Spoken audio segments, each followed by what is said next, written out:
Hi friends, இன்றைக்கி cucumber pasta எப்படி செய்யலான்னு நம்ம வீடியோவில் பார்க்கலாம் வாங்க. கடாயில் எண்ணெய் ஊற்றி எண்ணெய் நல்லா காஞ்சதுக்கப்புறம் ஒரு பெரிய சைஸ் வெங்காயத்தை ஸ்லைஸாக கட் பண்ணி ஆட் பண்ணிக்கோங்க. நல்லா பொன்னிறமாக வதக்குனதுக்கப்புறம் பொடியாக கட் பண்ண 2 தக்காளியை ஆட் பண்ணி நல்லா வதக்கிக்கோங்க. தக்காளி நல்லா வதக்குனதுக்கப்புறம் 1 டேபிள் ஸ்பூன் மிளகாய்த்தூள், 1 tablespoon chicken masala, 1 tablespoon garam masala எல்லாம் சேர்த்துட்டு நல்லா கலந்து விட்டுக்கோங்க. மசாலா வாசம் போனதுக்கப்புறம் பாஸ்தா சுடு தண்ணியில் உப்பு, 1 டேபிள் ஸ்பூன் ஆயில் விட்டு வேக வச்சு எடுத்து வச்சுருக்கேன். அதை சேர்த்துட்டு மசாலாவோடு நல்லா கலந்து விட்டுக்கோங்க.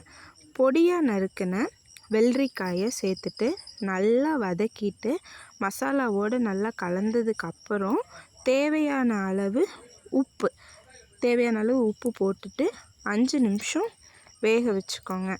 5 நிமிஷம் வெந்ததுக்கப்புறம் பாஸ்தா ரெடி.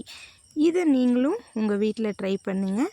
பாஸ்தா எப்படி இருக்குன்னு கமெண்ட்டில் சொல்லுங்கள்.